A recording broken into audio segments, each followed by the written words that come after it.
Good afternoon, everyone. President Trump's powerful efforts to secure our homeland are working. According to newly released numbers, last month, Border Patrol saw a 93% decrease of illegal aliens crossing the southwest border between ports of entry from May 2024 under Joe Biden, when they encountered more than 117,000 illegal aliens. And this particular statistic is absolutely astounding. In the month of May, under the Trump administration, 0 illegal aliens were released into our country by Border Patrol. Let me say that again. Not a single illegal alien was released into the interior of the United States of America last month under this administration. Let's contrast that to Joe Biden's failed leadership, where immigration officers were wasting their finite time and resources processing dangerous illegal aliens for release into the United States. President Trump immediately terminated that reckless Biden-era practice that undermined the rule of law, jeopardized public safety and our national security, and diverted critical resources away from stopping deadly drugs and violent criminals from entering our country.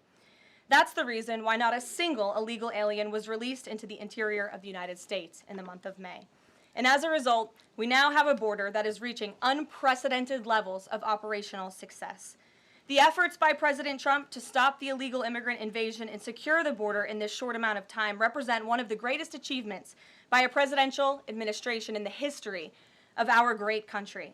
With illegal entries being overwhelmingly halted, the Trump administration is dramatically ramping up efforts to arrest and deport all of the millions of criminal illegal aliens that Joe Biden let into our country over the past 4 years.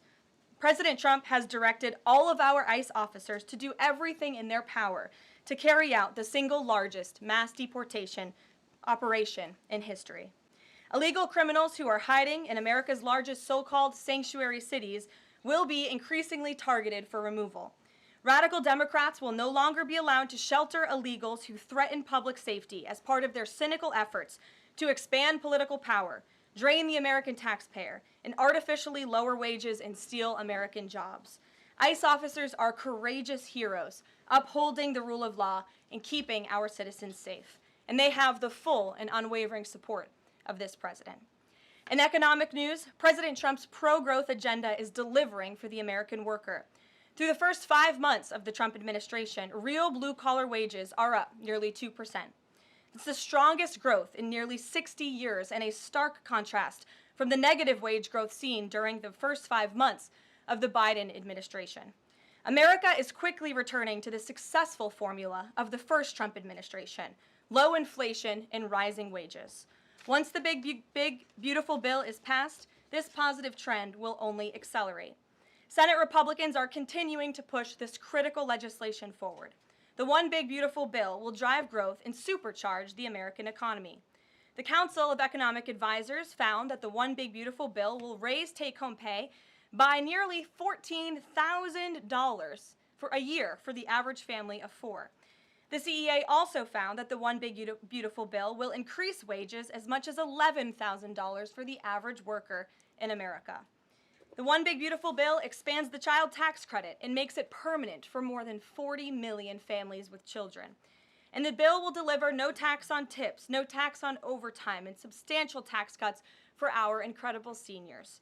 Simply put, the One Big Beautiful Bill is a massive win for middle-class Americans. When nearly 80 million Americans sent President Trump back to this White House, they were doing so expecting these popular policies to be enacted.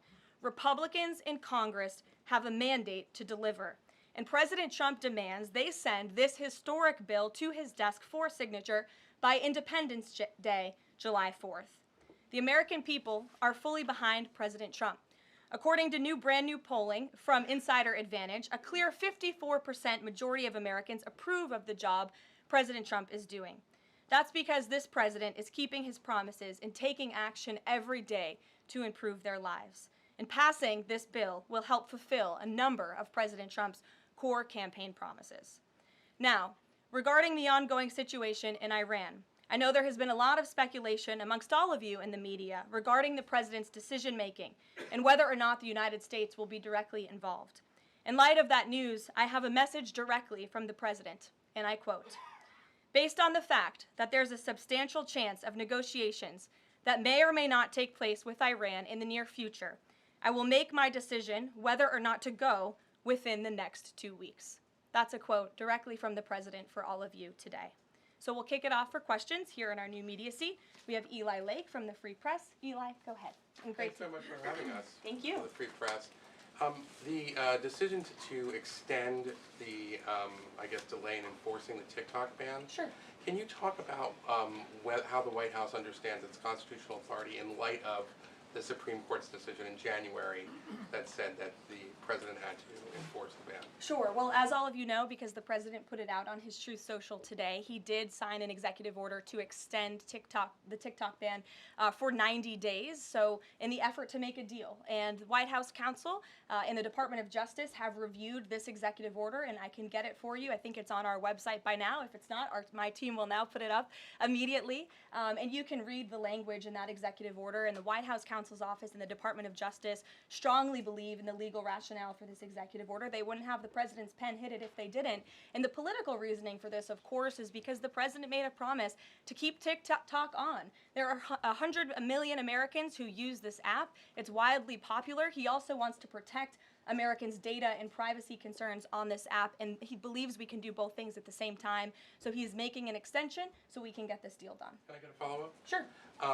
A few weeks ago, Tucker Carlson reported on a meeting between the president, Mark Levin, and others at the White House. Is there a leak investigation, and can you say who else was in that meeting?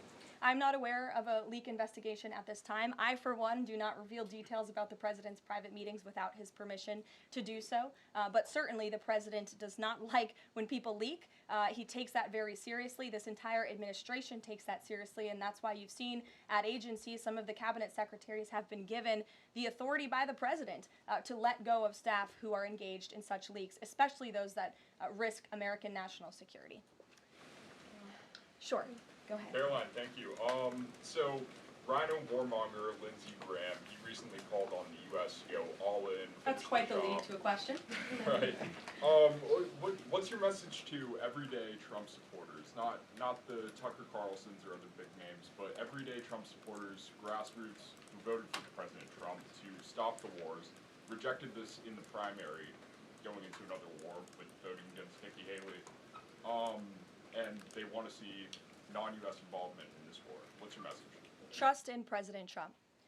President Trump has incredible instincts, and President Trump kept America and the world safe in his first term as president in implementing a peace through strength foreign policy agenda. And with respect to Iran, nobody should be surprised by the president's position that Iran absolutely cannot obtain a nuclear weapon. He's been unequivocally clear about this for decades, not just as president, not just as a presidential candidate, but also as a private citizen. In fact, I have some quotes for you. In 2011, President Trump said, America's primary goal with Iran must be to destroy its nuclear ambitions. We cannot allow this radical regime to acquire a nuclear weapon that they will either use or hand off to terrorists. In 2015, the president said the problem is that Iran poses an existential threat to Israel, our Middle Eastern allies, and the United States. And of course, the president has repeated that in his first term as president and his second term as president as well. That's why he was adamantly opposed to the disastrous Iranian nuclear agreement that was implemented by President Obama. And it's why he has given great latitude and given a lot of effort to achieving a diplomatic solution. But he's been very clear. Iran went for 60 days when he gave them that 60-day warning without coming to the table.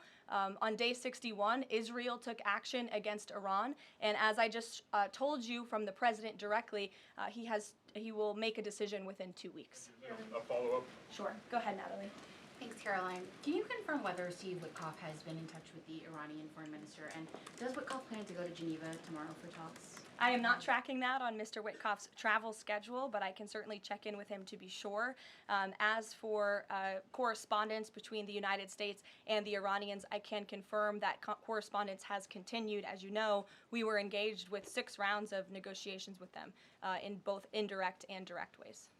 Thanks, Kelly. Just to clarify the president's statement just now, when he says that he'll make a decision in the next 2 weeks, is he saying that if Iran does not come back to the negotiating table within the next 2 weeks, that the president will strike? The president is saying that he will make a decision whether or not to go within the next 2 weeks. It's very clear and direct. And is he seeing any signs of progress? He obviously is holding out hope for negotiations, but is he seeing any inklings of progress that give him that hope that talks are still possible? Well, that's why he said in the statement that I just read for all of you, based on the fact that there's a substantial chance of negotiations that may or may not take place with Iran in the near future, he will make that decision within the next 2 weeks. What makes him think there's still a substantial chance, is my question. I'm not going to get into the reasoning and the rationale the president believes that, but that's his position, and he will make a decision within the next 2 weeks. Karoline. Sure. Thanks, Karoline.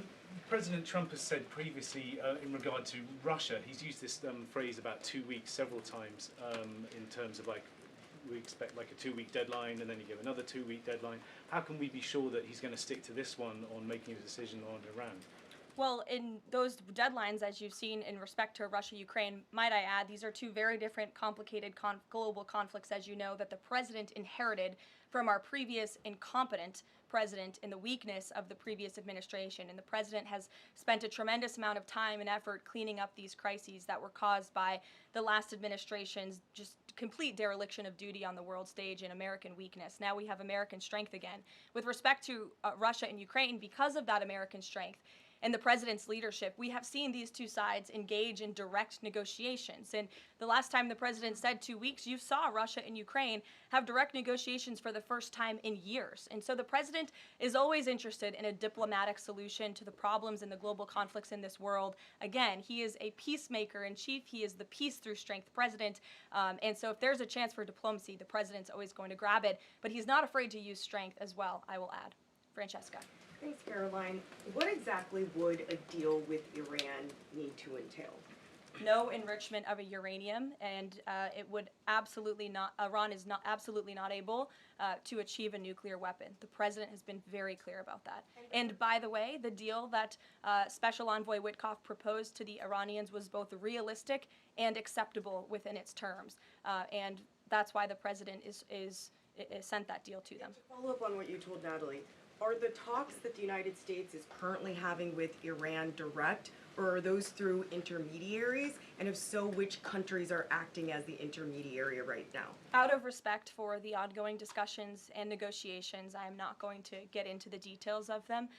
We've provided you confirmation for now. Go ahead. Sure, and then behind you too. Oh, Go ahead. sorry, thanks. Sorry, on the topic of negotiations and talks, does the president have any hopes or specific expectations for the talks tomorrow between European foreign secretaries and their Iranian counterpart? Well, certainly the entire world is on the president's side when it comes to the fact that Iran cannot obtain a nuclear weapon. This is something that pretty much all of humanity, except for the Iranian terrorist regime themselves, agree upon. And so the president expects that Europe will deliver that message directly to the Iranians. Why does President Trump believe that this 90-day extension on TikTok will provide more runway perhaps than the previous extensions that haven't led to a divestment deal? Because it's more time to make a good deal. Simple question. Dasha? Thank you so much. I know things are going day by day right now. The president wants maximum optionality. Is the possibility of the U.S. getting involved in regime change in Iran at all on the table at this point? And then I have one on Medicaid as well. Sure. The president's top priority right now is ensuring that Iran cannot obtain a nuclear weapon and providing peace and stability in the Middle East. On Medicaid, Caroline, Sure. the Senate put forward Medicaid provisions, particularly a lower cap on state provider taxes that hospitals have said would lead to mass closures, particularly in rural communities. Is the president willing to sign a bill that includes those provisions that Republican senators like Josh Hawley say will lead to hospital closures? Out of respect for the ongoing discussions that the White House is very much actively involved in with our friends in the United States Senate, I won't comment on that specific provision. Look, the bill hasn't been sent to the president's desk yet. There's more room for change. The president, for one, I will reiterate, has been very clear on his priorities with respect to Medicaid. He wants to see waste, fraud, and abuse ridden from the system to protect it for tax-paying citizens who deserve those much-needed benefits. He wants to prioritize the sick, the needy, the poor in this country who deserve those benefits, not the 1.4 million illegal aliens who are receiving them. And he wants to make sure this one big beautiful bill kicks those illegal aliens off of this program to preserve it and protect it and strengthen it for the American people. And the president has been very clear in that message to his friends in the Senate. Jackie. Thank you, Caroline. Sure. Logistically, if the Iranians are getting to Geneva, does that mean they've found a way to get to the White House? I am not going to get into hypotheticals, but as you heard from the president yesterday, they have expressed interest in doing so. There's a lot of Philip. pressure on the president to come to the aid of Israel. There's a lot of pressure on him to finish the job with force. How is he balancing the concern that if he doesn't choose to do that, that it would send a message to Xi Jinping about the U.S. commitment to Taiwan? Well, the president enjoys a very respectful and cordial relationship with China's president. He has long maintained that, even in his first term. And China and the United States share many strategic interests, both in terms of economics and also, of course, global affairs and foreign policy as well. However, when it comes to balancing these different viewpoints, the president is balancing a lot of viewpoints, and he is listening not just to other world leaders, but to his advisors and to people here in the country and the American people too. And I think that's what makes this president such a great leader, is his ability to listen and make a good decision on behalf of the American public based on his instincts and his experience. Don't forget, this is a president who was here before, and the world was a much more peaceful and stable place when he left office than when he came back in after the past 4 years of complete incompetence by the previous president. Philip, go ahead. Thank you, Caroline. Two quick questions. When the president says Iran is very close to a nuclear weapon, is he relying on U.S. intelligence or intelligence sharing from an ally to make that assessment? It is a fact, and the United States government maintains this fact, that Iran has never been closer to obtaining a nuclear weapon. And then if the U.S. were to take some type of military action, would the president go to Congress to seek war authority? I'm not going to engage in hypotheticals. I gave you the statement from the president. He'll make a decision within 2 weeks. Thank you, Caroline. Sure. Go ahead. Thanks, Caroline. Mary and then Elizabeth.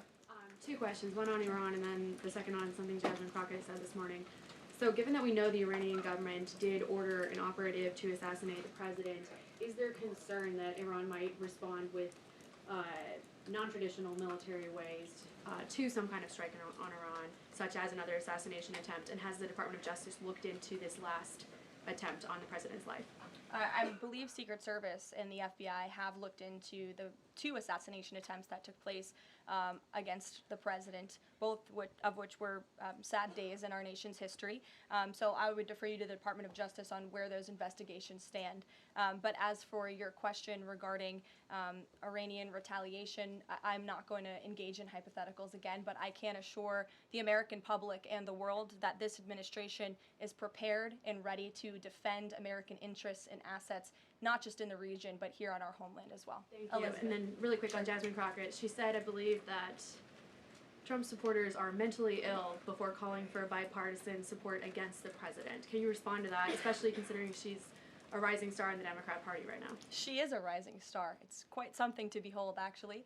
I hope that she continues to be a rising star for the Republican Party, at least. I think it's incredibly derogatory to accuse nearly 80 million Americans of mental illness. The last time I checked, Jasmine Crockett couldn't dream of winning such a majority of the public as President Trump did. And the America First movement, which President Trump has built, is filled of hardworking patriots, the forgotten men and women, business owners, law enforcement officers, nurses and teachers, and middle America, as we all know, from where you all grew up, outside of this beltway. That's who makes up this president's movement. And Jasmine Crockett should go to a Trump rally sometime and she can see it for herself. Jennifer. One on North Korea and one on China. On North Korea, they launched some rockets into the ocean today. What does the White House make of that? Do you read any meaning into that timing of that launch? And then on China, do you have any reaction to Xi Jinping's offer of intervening in Iran diplomatically? And are you seeing any signs that China would get involved militarily to support Iran? I don't believe we're seeing any signs of that at this moment in time. As for Xi Jinping's offer, I will leave it to the president to respond to that himself. As for your question about North Korea, we are monitoring the situation. The Trump administration is in close contact with our new South Korean counterparts as we work together to deter our adversaries and preserve a free and open Indo-Pacific. And no matter where, our adversaries and our allies alike know that President Trump will not tolerate threats against our interests on his watch, even as he works to resolve the wars that he inherited. Alex, go ahead, and then I'll come to you. Thank you. Is the president concerned about the economy if farms and hotels, et cetera, struggle to find workers? The president's always concerned about the economy. That's on his mind every day. He wakes up, he checks the markets, he checks wage growth. As I pointed out, it's a record high today for middle class and American workers. So the president's always wanting to ensure that we have a strong and robust economy for the American people and worker, and we do. As for the specific concerns regarding jobs, look, the president has made it very clear we need to remove public safety threats from the interior of our country, and that remains the focus and the priority of this administration when it comes to deportations, no matter where somebody works. If they're an illegal alien rapist or murderer that was allowed into this country in the past 4 years by this administration, the American people want those types of criminals to be deported from our country, and that's what the president is backing ICE to do. Thanks. There was an apparent skirmish between the Chinese and the Philippines in the South China Sea. Just curious if you had any reaction to that, and if the steps you're taking towards the Middle East right now are reducing your capacity to deal with that situation. I believe that happened as I was preparing and coming out here, so we'll get you a response to that. Certainly we have one, and our teams are always monitoring situations all around the globe. Okay, and then one more just on Iran. Just over the past 24 hours, we've seen some Israeli strikes on Natanz, Isfahan, and Kondab nuclear facilities. Is there any assessment just of how effective or what the result of those strikes will be? What I can share is that the IDF and Israel, I think, have exceeded a lot of people's expectations in their ability to really hinder Iran's nuclear facilities, but also they've taken out key people in the Iranian regime's leadership as well. So this is something, of course, we are monitoring and watching every day, and the president was just in an intelligence briefing. He continues to be briefed by his National Security Council, and he will throughout the duration of this war and conflict. And he also remains in constant communication with our Israeli counterparts, most notably Prime Minister Benjamin Netanyahu. Kristen. Thank you, Caroline. We have heard from a number of U.S. officials who say that Iran doesn't want to make a deal, that they are just stringing the United States along. What is to say that they are not going to continue to do so if we continue to give them extensions, now 2 weeks before 60 days? Look, Iran is in a very weak and vulnerable position because of the strikes and the attacks from Israel.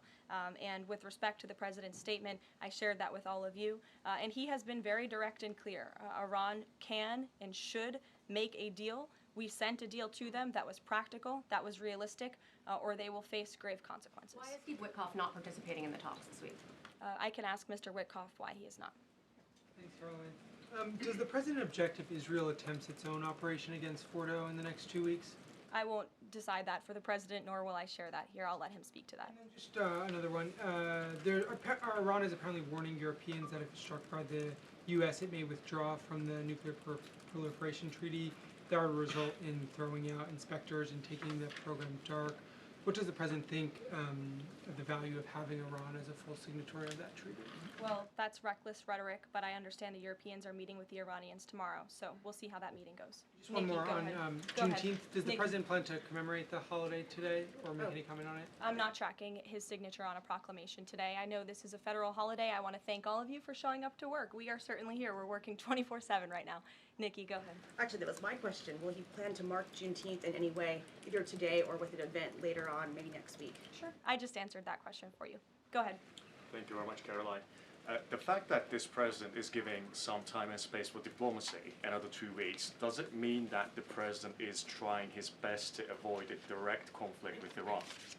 I think the president has made it clear he always wants to pursue diplomacy, but believe me, the president is unafraid to use strength if necessary.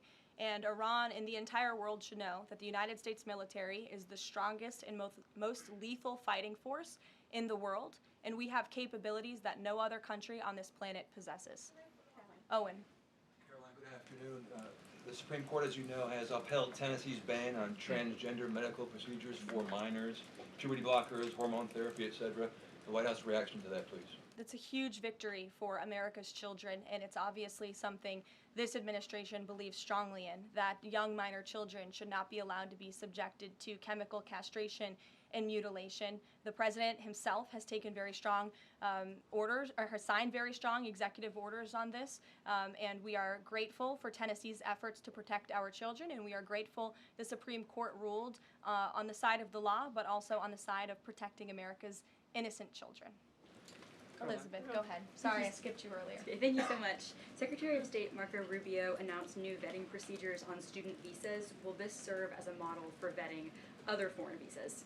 For all foreign visas, yes. As you know, the president signed an executive order, I think it was one of the first he signed in the first week, to strengthen our vetting requirements and our vetting system here in the United States for all visas. He directed the Secretary of State to do that. There was a pause in some of that vetting, as you all know, recently, especially with respect to students from some certain countries. But the vetting has continued, and it's stronger than ever before. As for specifics on how the vetting process has changed, I would defer you to the Department of State. As you know, they're in charge of things like that.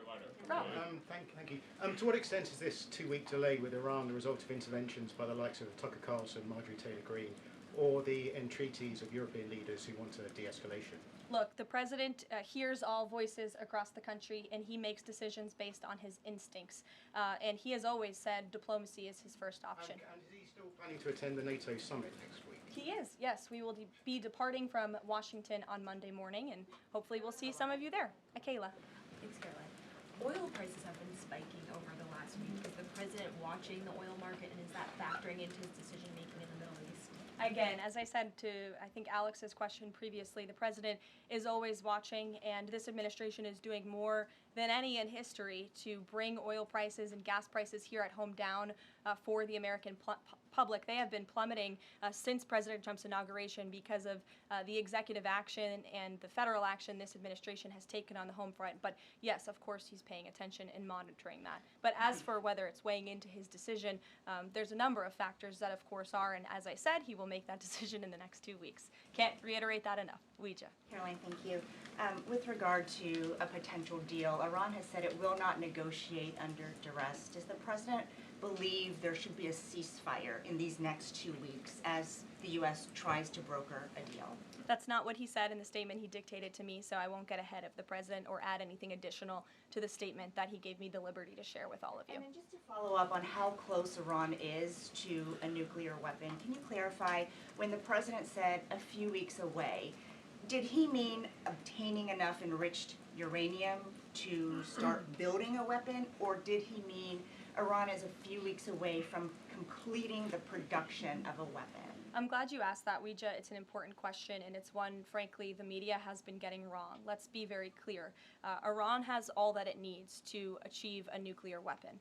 All they need is a decision from the supreme leader to do that, and it would take a couple of weeks to complete the production of that weapon, which would, of course, pose an existential threat not just to Israel, but to the United States and to the entire world. And that is something that the entire world, including countries like Russia, is in agreement with, that Iran should not and cannot obtain a nuclear weapon. And that's why the president believes that, and he's believed that, again, not just his political career, but frankly, his entire life. So it Michael. sounds like it's the former, just to be clear. Correct. That they have the components. Okay, Correct. thank you. Michael. Caroline, as we look forward to the NATO summit next week, Spain right now is threatening not to oblige the president's request for all NATO countries to spend at least 5% of their GDP. Does the president take issue with this, with Spain right now? I didn't see Spain's comments. I'll make sure the president sees them, and I can assure you he wants to see all European countries pay their fair share and meet that 5% threshold. It's only fair considering the American taxpayers have given a significant chunk of money to the tune of billions of dollars to support our mutual interests and our assured defense. So I will let him speak to that, but he's made his priorities for our European allies quite clear, including Spain. Caroline, one last question. When it comes to the president's position on foreign policy in general, is there a phrase that the White House has coined? Is there a Trump doctrine? Does the president like to talk about this? Anyone here in the White House talking about this? And if so, if there is something akin to a Trump doctrine, how would you define it? America first, always. And with that, I think I'll leave you. I know there's a lot of news in the world right now. As you know, our team is always here to answer your questions, and the president, I am sure, will take more questions from you guys at some point this week, as he always does in the effort of transparency. I appreciate your being here on a federal holiday, and we'll see you later. Thank you.